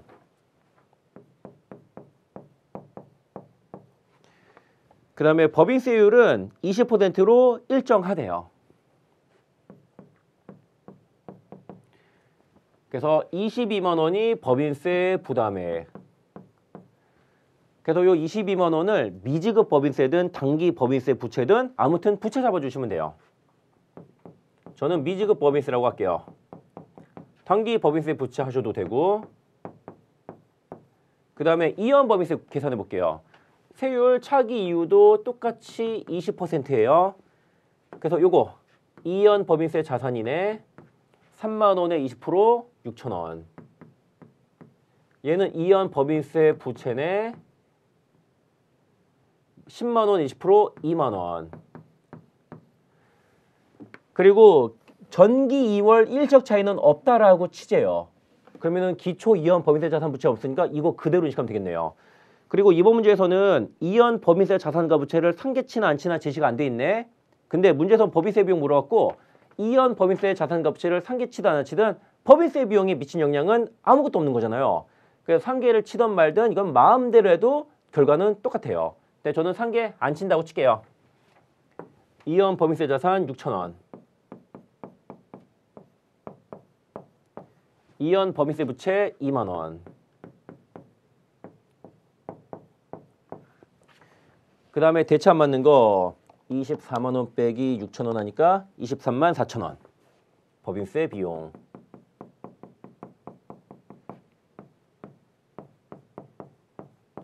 근데 이걸로 끝내면 되나요? 아니라 당기손익 이외에 법인세 효과 있잖아요. 그거 발라내는 작업을 해야 돼요. 첫째 뭐? 자처익.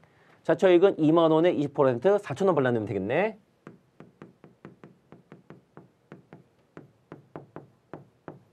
법인세 비용 4천 원.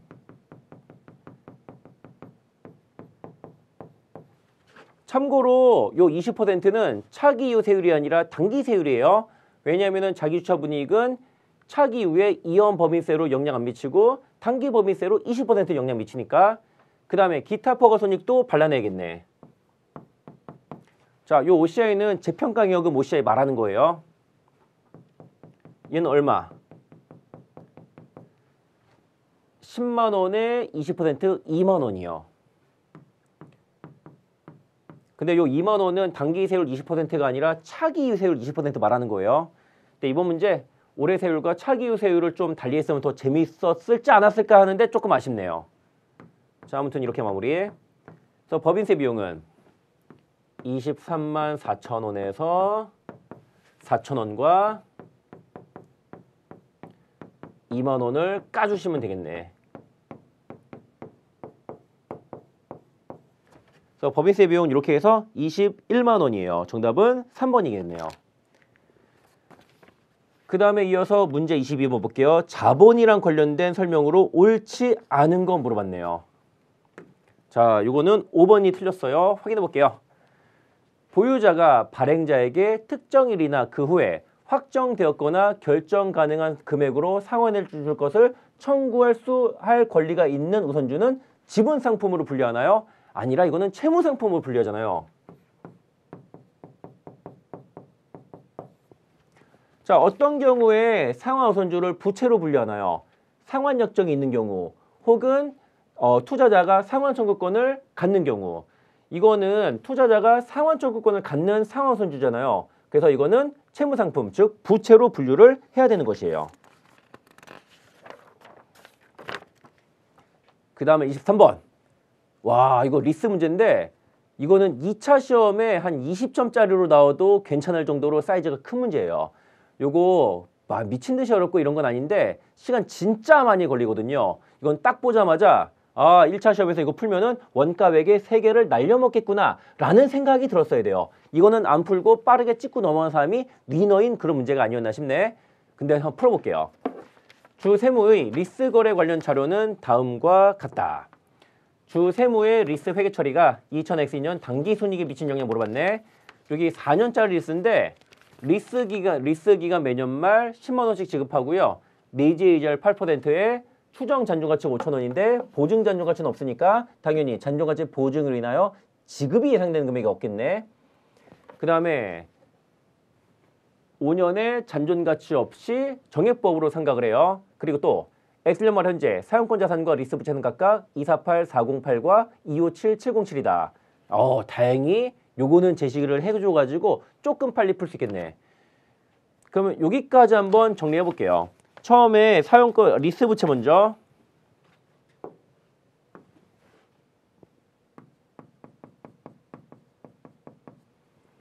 리스 부채 최초시 언제 얼마인지는 나도 잘 모르겠고 맘만 먹으면 구할 수 있는데 안 구해도 돼요. 유효 이자율만큼 증가했다가 리스료 10만 원 지급한 것만큼 빠지잖아요. 여차저차해서 이게 257, 707이래요.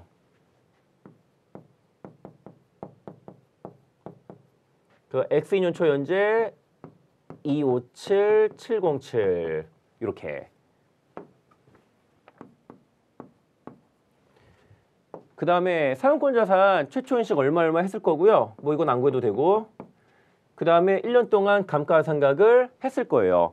이걸 제시해 줬어요. 요게 248, 48, 408.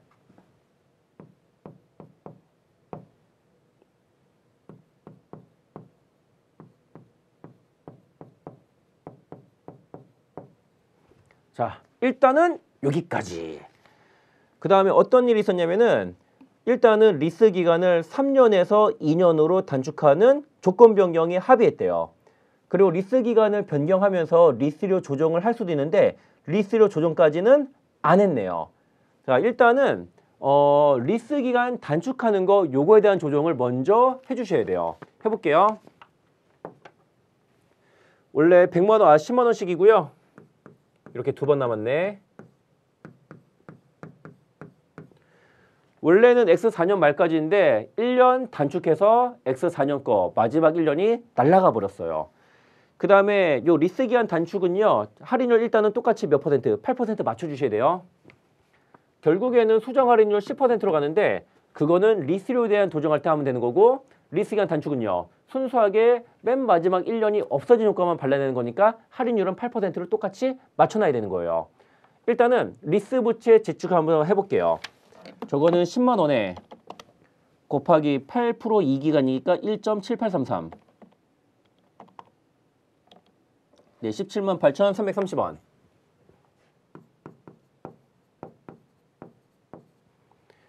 또 요거는 기존 리스 부채가 네, 257707이었잖아요.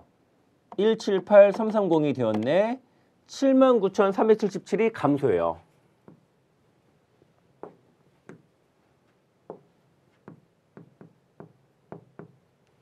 (79,377) 감소. 그 다음에 사용권 자산도 재측정 해봐요. 사용권 자산 원래 248408이었는데 3년치 중에 1년이 날라갔네. 얘는 3분의 2 해주시면 돼요.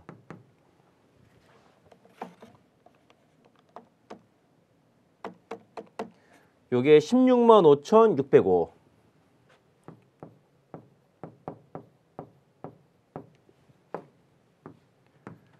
그래서 요 사용권 자산 원래 248408이었고요. 요거의 3분의 1이 날라간 셈이네요. 그래서 82803이 감소해요.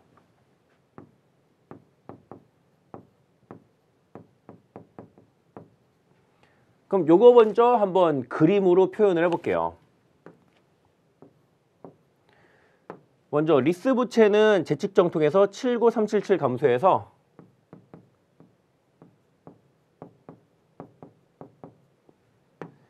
네개 173,330원이 되었고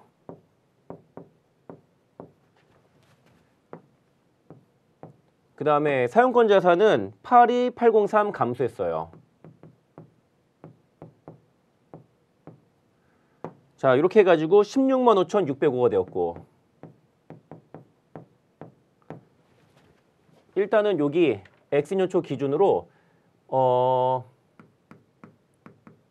리스 기간 단축에 대한 분개해 볼게요. 부채 79377 감소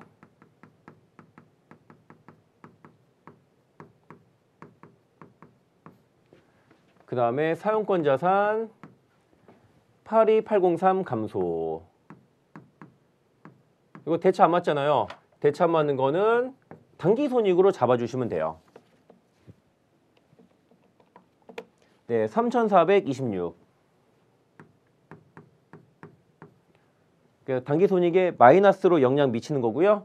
그 다음에 리스료 조정에 대한 얘기해 볼게요. 만약에 리스료를 9만 원을 낮췄다 이러면은 9만 원, 9만 원을 이건 리스 변경이니까 수정 할인율 써야 돼요. 수정 할인율 10%로 할인해 주시면 돼요. 근데 리스료 변경은 없네. 그대로 10만 원 쓰면 돼요. 네, 숫자가 좀 바뀌어요. 왜? 수정 할인율로 바뀌니까. 그래서 요거 10%로 수정 할인율로 할인한 현재 가치는 173,550원 나올 거예요.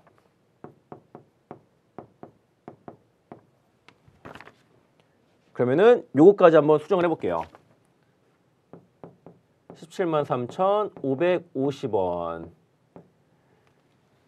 그래서 할인율 및 리스료 조정 때문에 4,780원의 리스 부채가 감소했어요.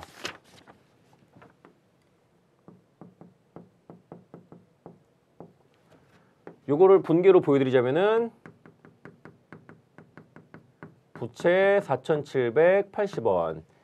그 다음에 차변에 4,780원 했으니까 대변에도 무언가 4,780원 해야 되잖아요. 사용권 자산이에요. 사용권 자산도 이거 좀 좁으니까 여기 확장 좀 할게요.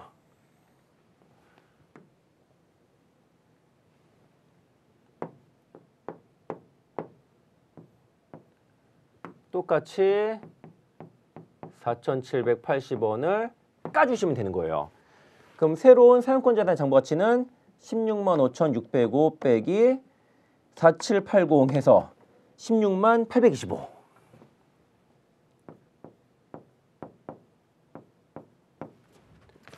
자, 여기까지 회계 처리했고 그 다음에 X년 말까지 가봐요.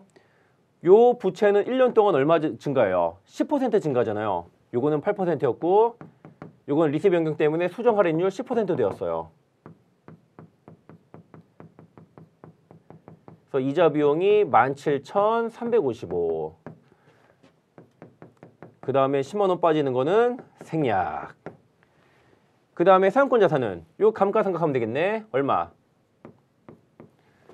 16825에다가 원래는 3년 남았는데 요걸 이렇게 2년 남은 걸로 바꿨잖아요. 요거 나누기 2 하면 되겠다. 감가상각비 84,113원. 이렇게.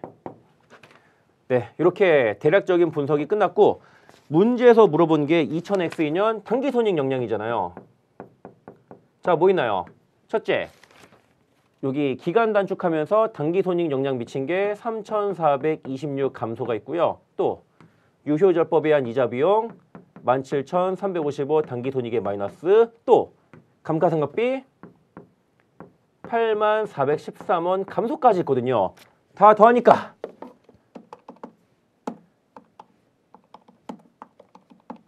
네, 101, 194 감소. 이렇게 풀면 되는 문제예요.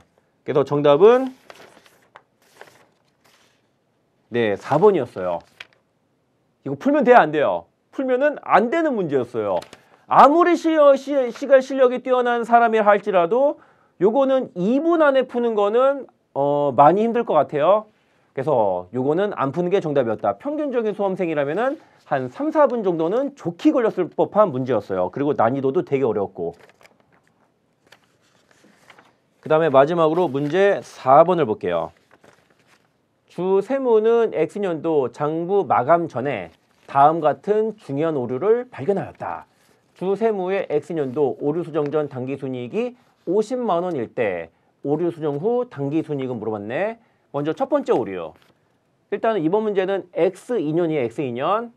그래서 X년 말 기말지구자산 5,000원 과소, X년 말 기말지구자산을 10,000원 과대평가했대요. 일단 요거 이렇게 정리할게요. X2년 말 재고자산 5,000원 과소, 그 다음에 X년 말은 과대네. 그럼 색깔 바꿔야지.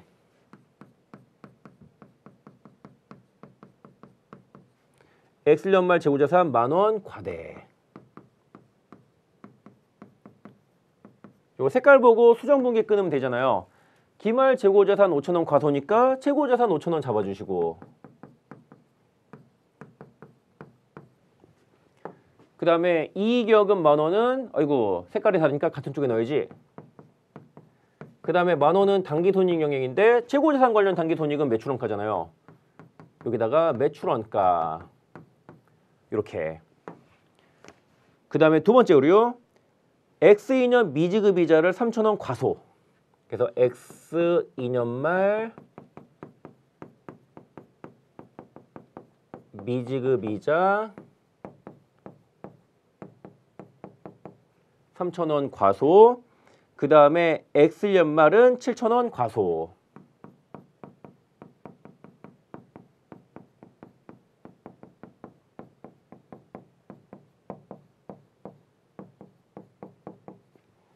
그럼 요거 보고 수정분기에 끊으면 되겠네요.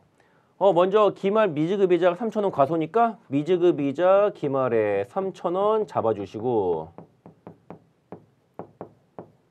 기초도 7,000원 과소니까 색깔 똑같이 하고, 색깔이 똑같으니까 7,000원은 반대쪽에 이익여금.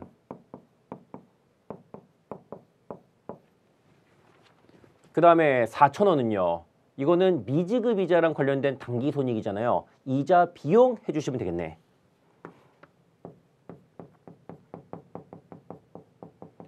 여기까지는 너무 쉬웠는데 세 번째 오류가 조금 어려워요. 이건 좀 자세하게 보여드릴게요.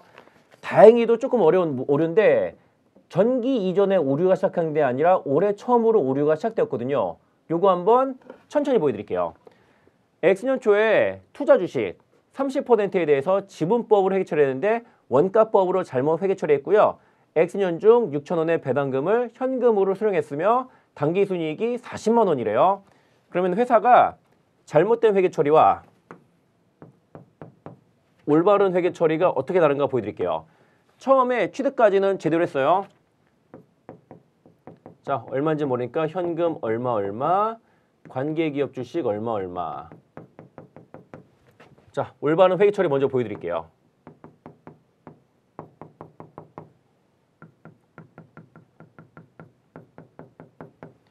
그 다음에 배당금 6,000원을 받았거든요. 이거 지분법은 어떻게 돼요? 관계기업 주식에서 까야 돼요. 그 다음에 P투자회사의 X년도 당기순이익이 40만 원이에요. 뭐 공정가치 차이라든지 내부거래라든지 이런 차례 없으니까 네, 조정할 거 없다라고 쳐요. 그럼 지분법 이익은 40만 원에 30% 12만 원이에요. 그럼 관계기업 주식 12만 원에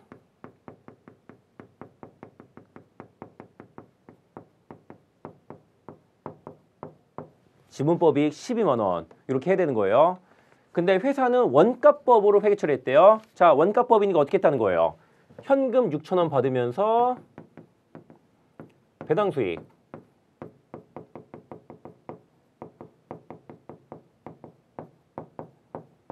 그리고 연말에 지분법 이익 이런 거 인식은 안 했고요. 이렇게 했다는 거예요. 자, 우리가 할 일은요. 요 잘못된 회계 처리를 올바른 회계 처리로 바꾸는 거잖아요. 취득 관련 회계 처리는 올바르니까 고칠 거 없고요. 그 다음에 여기 배당과 관련된 회계 처리는요. 뭐 현금은 똑같으니까 고칠 거 없고 배당 수익 6천 원을 취소하고 관계기업 주식 6천 원을 까야겠네.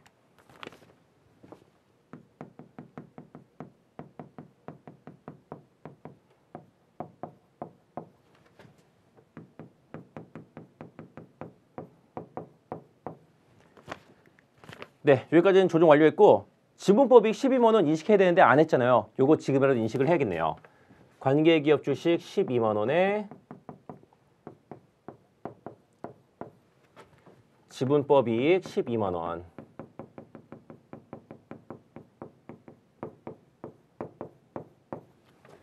이렇게요. 그러면 수정 후 당기순이익이 얼마인가 볼게요. 수정 전에 50만 원이었고 첫 번째 오류 수정이 당기순이익에 미친 영향은 플러스 15,000원. 두 번째 오류 수정이 당기순이익에 영향 미치는 거 플러스 4,000원. 세 번째 오류 수정이 당기순이익에 미친 영향은 마이너스 6,000 플러스 12만 원 하니까 플러스 11만 4,000원.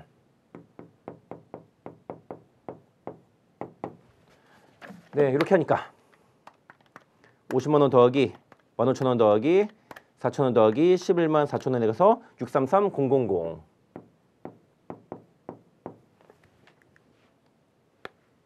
정답은 네, 이렇게 해서 4번 되겠네요. 네, 여기까지 해가지고 2013년 세무사 기출문제 해설 마치도록 하고요. 다들 좋은 결과 있으셨길 바라고요. 우리 2차 동차 강의에서 뵙도록 할게요. 감사합니다. 세무사 합격, 에듀윌 합격 패스. 에듀윌 공무원 공인중개사 에듀윌 합격 패스. 편입도 토익도 에듀윌 합격 패스. 합격까지 초고속 에듀윌 합격 후 한 번에 빠른 패스.